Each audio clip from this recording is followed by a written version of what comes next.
Hello, everyone. Welcome to this paper, Black Man Not, 30 Years Haunted by Pathological Opinion. This paper was presented as part of a Black Men's Behaviour Change Conference, where I basically reflected on my lived experience as a Black man in the UK society, and really just giving, I guess, reflections on navigating the world as a disabled person, and also someone that's would be seen as a bit more alternative to, I guess, the usual stereotypes of Black men that show up in media as well. Um, Today's paper originates from my PhD research methods, which use the metaphor of the ghost to tell a people's history of Caribbean Northamptonshire, challenging mainstream focuses on Black people in the inner city environment and being seen as too white for the city and too Black for the regional. I then turn to this term apparitional Blackness to think how Blackness is rendered ghostly when set in between spaces. So when you're a bit more, when you're slightly seen as slightly alternative to what is seen as, like, I guess, quote unquote normal. This is also where we can plot Black men that are seen as going against the grain of the norm of who we are, of what we expected to be, and how we show up.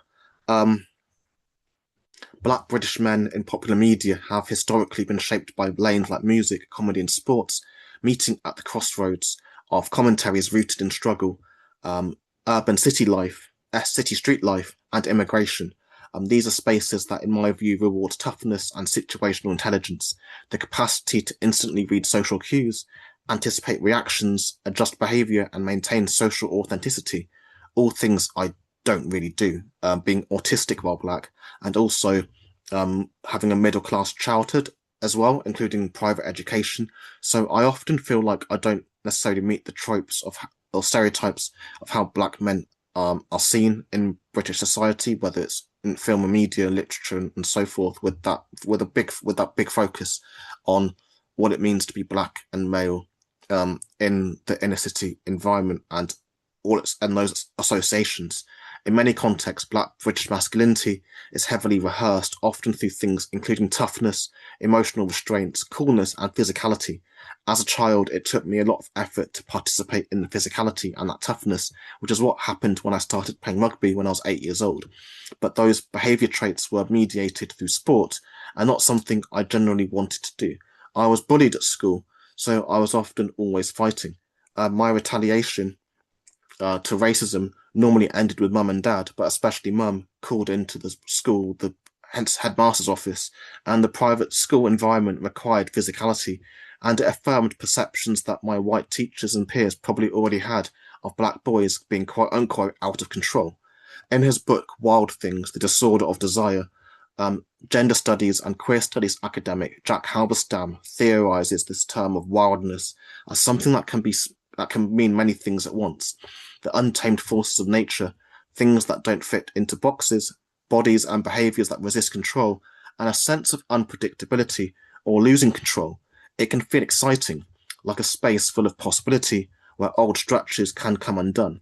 But the idea of the wild has been used in harmful ways. In history, colonial powers used it to label people and cultures as uncivilized in order to justify controlling them, often tied to racial stereotypes. Due to this, using the concept of wildness can risk repeating damaging ideas. Even so, engaging with it can still be valuable. It can help challenge rigid systems and open up new ways of thinking. So, Dad and my school taught me how to play chess as a kid. And in the early 2000s, I played in tournaments, and that was my idea of fun. I played cricket as well from the ages of 8 until I was 24. I'm now 30 years old. And I learned to manage that anger I had as a young boy through poetry starting when I was 12, which was a way to practice the introspection that's now being debated in today's conversations of men's inarticulacy through texts like Adolescence, Hamnet, Sentimental Value, and also more recently the BBC miniseries of Babies as well, and also previously Denzel Washington's Fences and the uh, Michael B. Jordan film Creed. So For my earliest years, I was participating in, I guess, I wasn't participating in this quote unquote macho bro culture, but more, I guess, the rhythms of nature, poetry, literature, cricket, and also chess, and also theatre, as I was a theatre kid too. So the first CD I remember having was also Clint Eastwood by Gorillaz. It was the single. Um, Later, then getting Gorillaz by Gorillaz album, and I must have been about 6 years old. I love the music videos, taking me into this realm of science fiction and fantasy, and the emotiveness of storytelling. My masculinity then, even as a kid, was policed for not fitting a black male aesthetic, the usual black male aesthetic. So from young, I was part of this nerd culture, whimsy culture, that to some is seen as posh, and those of us who are black and driven by intellect and or being seen as even slightly alternative, then may be seen as too white, with criticisms of being soft, not black enough, not man enough, and the black and white working class children I did basketball with on a Saturday treated me that way too. And so it becomes clear how certain kinds of black masculinities become socially invisible. So growing up, I never felt really connected to other black boys or black men because the things I enjoyed were largely feminine coded. Even cricket, um, it was seen as a soft gentleman's game. I didn't go to school with black children, not really until I was 15. So at college at 16, that's when I met others, and they didn't really like me very much. They said I was too intense, too intellectual, and my experience was also mediated by my earlier middle class upbringing. Um, but also cricket as well. Like they thought it was a soft game, but then anyone that's watched it will see how dangerous it is. You see these bowlers come steaming in and throwing this ball at like 4.5 ounces, 5.5 ounces, cracks on the head, fractured shoulders, and things like that, and it really hurts as well. It's a very dangerous game. So um, really, it's always been much easier to find black men who I related to in media, and a lot of that media was American. It was Hollywood. There is still an onus in black British films and TV shows for black men to adhere to certain masculinities, hypermasculine strongness, financial provider types, having to prove themselves through hard work, which is a slippery slope into ableism with that focus on capacity to labour and to do things, and also fit into narrow versions of blackness. One of my favourite filmmakers is Barry Jenkins, who in interviews comes across as very softly spoken, very coy, very a quiet type, very intuitive, someone I resonate with. And his film Moonlight, I think, is one of the greatest films ever made. It's not only about black gay men, but also black men who are in tune with the feminine and the masculine. And although I'm not a gay man, I did start thinking about this idea of queerness and how I show up, where queer can be described not really in who only one is having sex with, but the practice of defying society's arbitrary rules and to live a life that is natural to you. Um, filmmakers filmmakers like Barry Jenkins had the space to make Moonlight having the space to make Moonlight owes its existence today to the civil rights uprisings of the 60s, which often began, but not uniquely, with peaceful protests led by people like Dr. Martin Luther King, and by the late 60s, pitch battles and tanks in the street. That's why the US has a black middle class, which is what made US black nerd culture possible. Black nerdiness was an inheritance of black middle class Americans, and I'm sure there's other reasons as well, but that's one of the big reasons. And they fought for the space to be able to show up in different ways. It is by no means perfect, but what they did achieve was a space for black people to be seen as obsessively academic and still black, without it being a betrayal of blackness, which I think led to pathways for black people today to not only be able to enjoy science fiction, but also more popularly, as I see in the mainstream as well, anime. Um, but also thought spaces like black feminism, and also critical race theory, and having the space to theorize and be black and not have it marked against you as being too thinky, too intellectual. And these audiences become markets, and for black men, that's also how we got creatives like Spike Lee, Jordan Peele, Denzel Washington, Ryan Coogler, Robert Townend, and really a generation of US black creatives, of men and also women, who were allowed to imagine, be obsessive, and openly creative without it being marked against them, and especially for black men, marked against their masculinity. They were allowed to be cool, uncool, and still black. And for black men, nerdiness clashes with patriarchal expectations of toughness, and hyperfocus is only tolerated if it serves something like politics, masculinity, or money, or that's at least my experience. I'd argue that it tends to have to be agreed upon by other men. So what passes for black masculinity is more of a homoerotic voyeurism that the act has to be performed for other men's approval, and it can lead to an overperforming of confidence, publicly intellectualizing or hiding vulnerability, and also getting boxed in as lecturers in some cases, not necessarily as characters.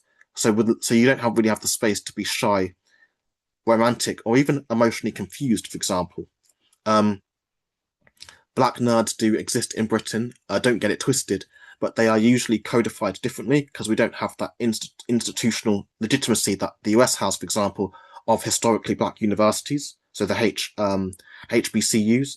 And in Britain, we're very rarely allowed to embrace nerdcore outright.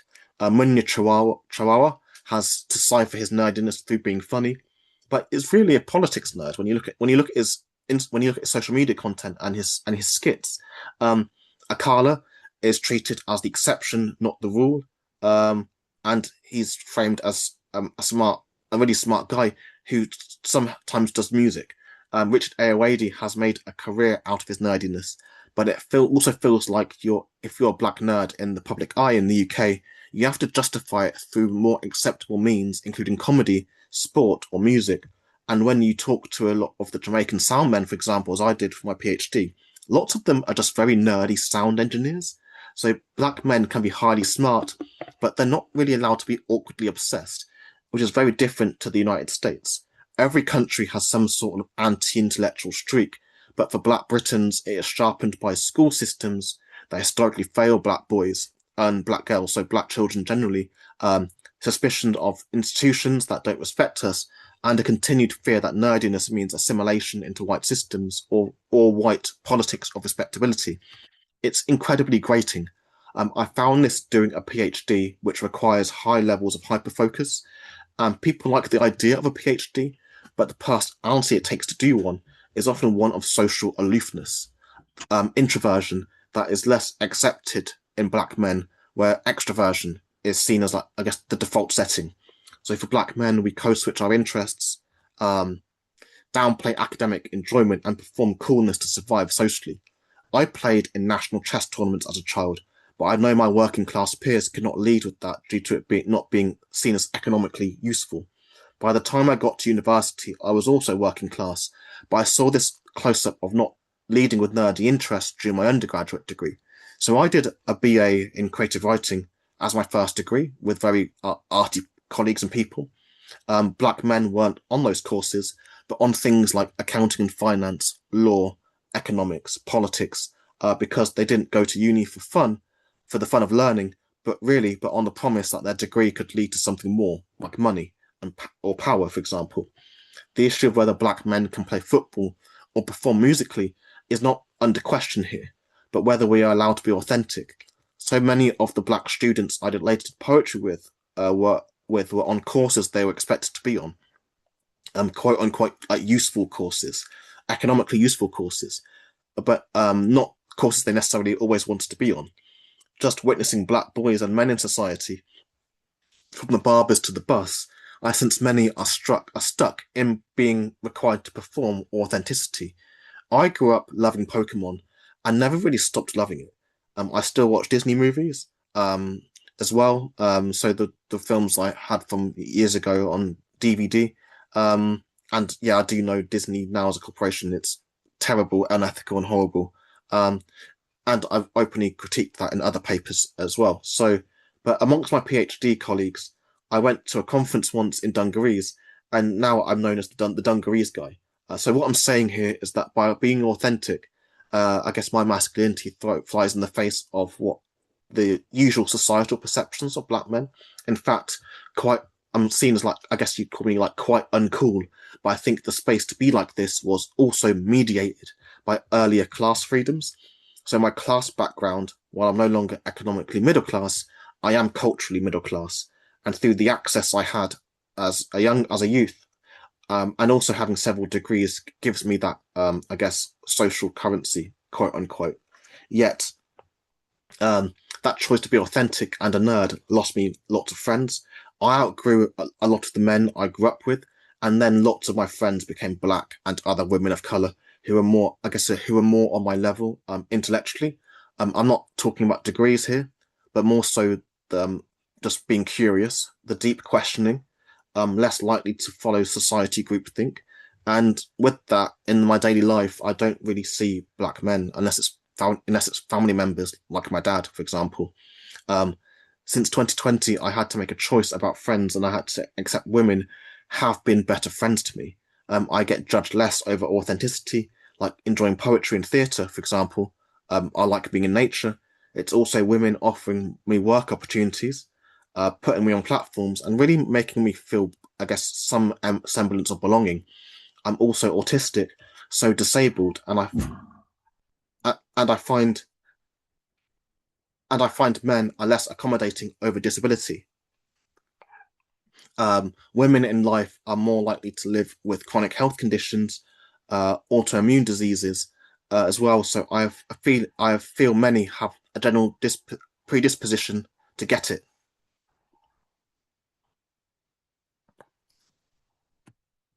Um, um, to get it. When thinking about intersectionality, then black men, but really men that I've experienced, are less likely to look at the intersections, including black men who are disabled, or even black women in terms of so black men are less likely to talk about I guess the race and gender dynamic, and give black women grace over that, as well. When a black man's killed by the police, few really want to also talk about um, how many black police brutality victims are disabled. Intersectionality is a conversation that's on black women's palette a bit more in my experience, even if they don't use the term intersectionality, while it often feels black men are still carrying the shame and to some degree burden of patriarchy, which is an inheritance from colonialism and enslavement as well. Black men, white men, and others who don't participate in violence against women and girls, for example, like me, still directly benefit from the violence of those who do. The existence of male perpetrators lowers the baseline of good behavior so low that simply not being a predator is treated as being a good guy. You don't have to speak out. Simply just by not doing crimes, you will get special treatment. Violent men have lowered the bar for all men. And for me, speaking in this way, you can guess many men will watch what they say around me because I tend to not stay quiet. And that's really a low bar for male behavior. So disabled while black, um, I tend to feel a bit more safer in women's spaces, and I won't generally go to all men's events because of the ways stereotypical masculinity saps at my energy, but also polices me as someone who is disabled.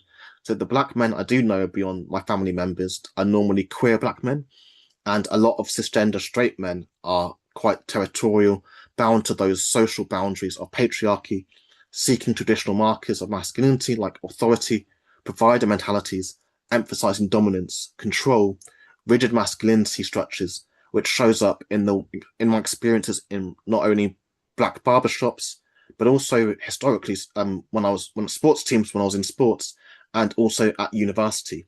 It has often felt safer to keep quiet when you challenge it because when you challenge it, it can get thorny and unsafe even for other men as well.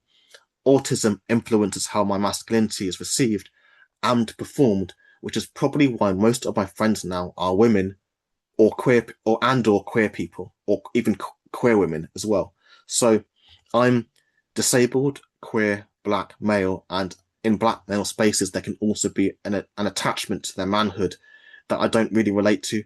Um, it's almost like maleness becomes a possession, a piece of property, rather than part, rather than one part of a more holistic whole of the human experience. So not communal.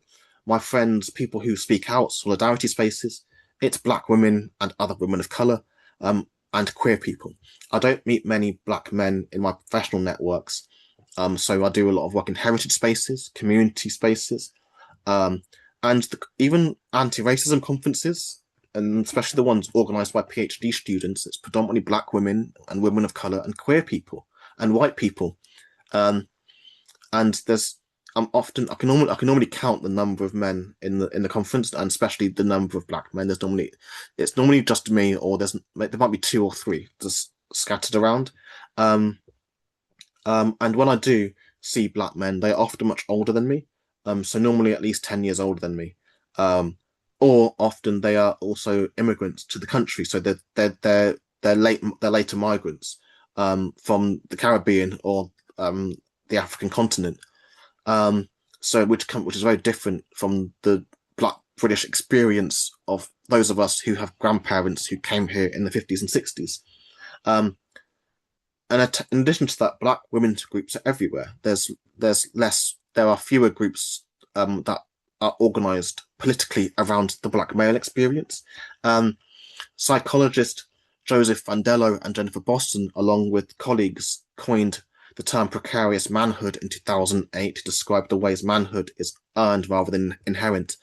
I never felt emotionally attached to masculinity because one of my pervading autistic traits is a struggle with or a failure to validate hierarchy, which may be interpreted as rude by other men. Many men were taught to impress men out of fear of exposure, being seen as weak, and not being strong enough, effectively, that's also the plot to The Incredibles as well, if I might add.